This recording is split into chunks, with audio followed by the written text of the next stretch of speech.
Okay. Oo.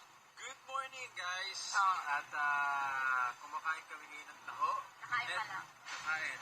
And cheers for Barbie Forteza dahil isa siyang 6 ng Dangal Awardee dahil sa pagiging Best Actress.